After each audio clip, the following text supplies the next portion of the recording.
So in my head, there's part of me that's like, man, I've done so well these last fucking 8 years. I'm like, I don't even know how my body would react to something, to fucking doing drug. I think about that shit. I'm like, man, it's kind of crazy to people. Like when I hear how many people are like on the wagon for so long and then they go off, and like I could understand something setting somebody off when people are just like, yeah, I don't know, I had 12 years and then it just, I went to the bar and I started there. I'm like, holy shit. Like it's fucking wild because, I understand death or, divorce or something with your children, and people are like, I couldn't cope, I went to this. But there's some people who go so long and then they're like, yeah, I don't know, it was a Tuesday and I felt like having one.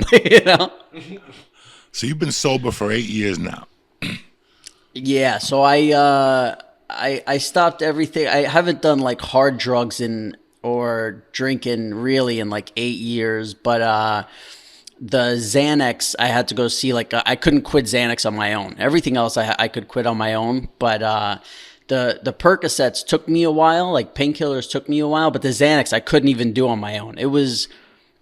Xanax was the fucking craziest. Trying to stop, like, I never want to like belittle people's fucking addictions or this, but for me, I can only talk about my story. Like quitting opiates for me was a joke compared to quitting Xanax, because opiates felt like it was willpower. Xanax felt like I was gonna die. Like it was crazy. It was like I was falling out of a plane just sitting on my couch. Like that's how it felt. Like it was like, and you're just fucking sitting there, where with opiates for me, it was that feeling fucking sick and feeling like shit, and I had stopped doing them before, so I knew like, oh, if I just get through these fucking, 3 days or however long it is, fucking sweat my balls out.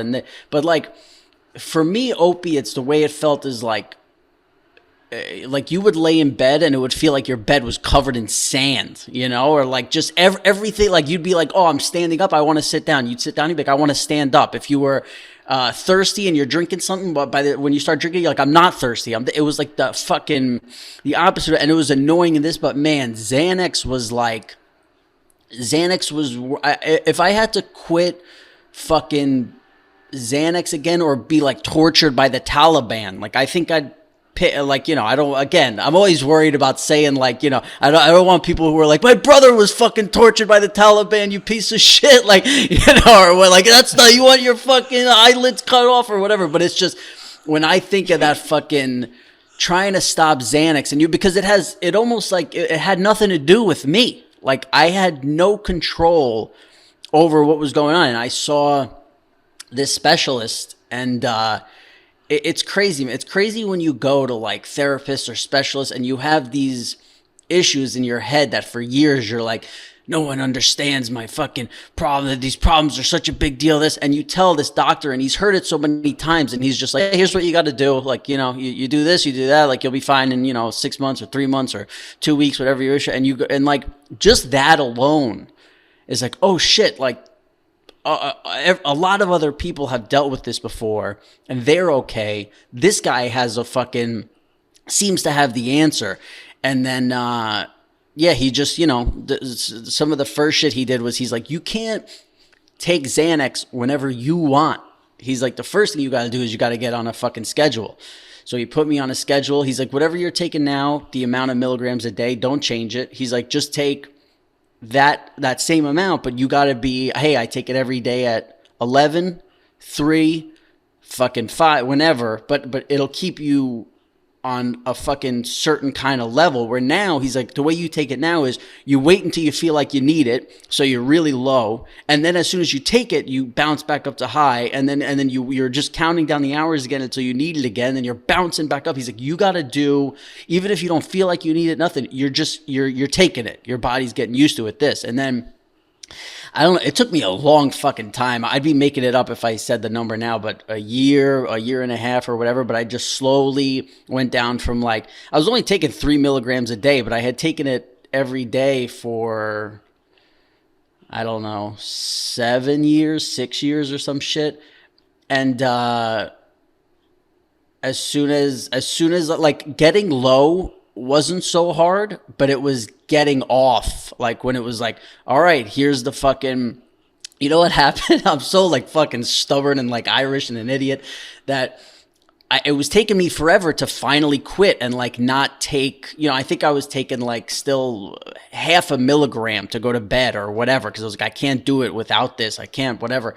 And I went away to LA for a little bit, and I was the guy that I was seeing. He was charging like I had insurance or something. It was like $300 was the thing, and when I had insurance, it was paying for it. And then that SAG fucking dropped me because we don't make any money from residuals or anything. So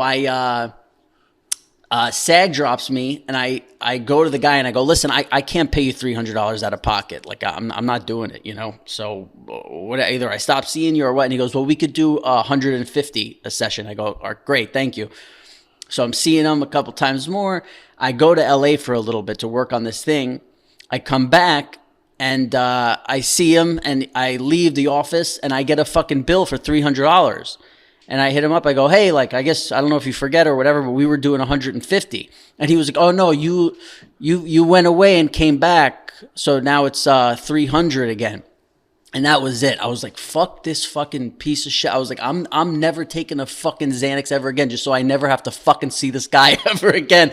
And that night was the first night ever I went without a Xanax. And I remember I was sitting up in my bed just fucking staring at the wall, like, internally shaking, like I felt like I was shaking because I was like angry, but also I was like, this is the first night where I'm not going to do it. And that was, again, all these numbers in your head get so mixed up because I'm like, oh, this is when I stopped drinking. This is when I stopped doing fucking blow. This is when I stopped taking fucking ecstasy. This is this. But it was, somewhere, I think like right around or right after my 30th birthday. So that'd be like 6 years ago or whatever, and the only I took like 2 Xanax since then, and it was when I got on a plane.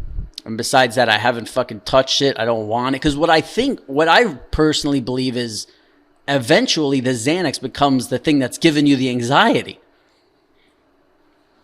That's what I went through because I didn't take them until the pandemic started. Then I started eating those footballs, like they said, 1 every 4 fucking hours. I was blasting one to get in the fucking car. Mm-hmm. And then I got here, and it was Duff McKagan from Guns N' Roses who told me you're going to have a problem. And I looked into it when I moved here. And that's when I started tapering and stuff. And then for the surgery, I just went off the Xanax. And after about a week, I started feeling weird. And I called a buddy of mine. He goes, yeah, you have to taper off. So that fucking Xanax was actually pushing the anxiety. It's called anxiety rebound or something like that. So to get off it, I quit the daytime. I didn't do what you did, like, 3 fucking pills throughout the day, a small amount. I just cleaned myself out of doing nothing in the daytime, and I would just taper off at night. And now I feel great. It's been 2 fucking different worlds now how I feel. But it's amazing. The anxiety that you fucking get from the Xanax, because once you start eating the Xanax to go down, but then you eat the Xanax and you go up. That's what was happening to me. I was really spinning out of control. So listen, man, I was always under the impression if you bought a fucking pill on the street, it was bad for you. I thought if a doctor gave you something, you were okay. I found out about the Xanax after I was in already, deep. I had no idea that you get hooked. I had no idea that it fucks with your GABA receptors. I had no fucking idea that, I was going to get depressed and go down and, lose weight. I had no fucking idea. So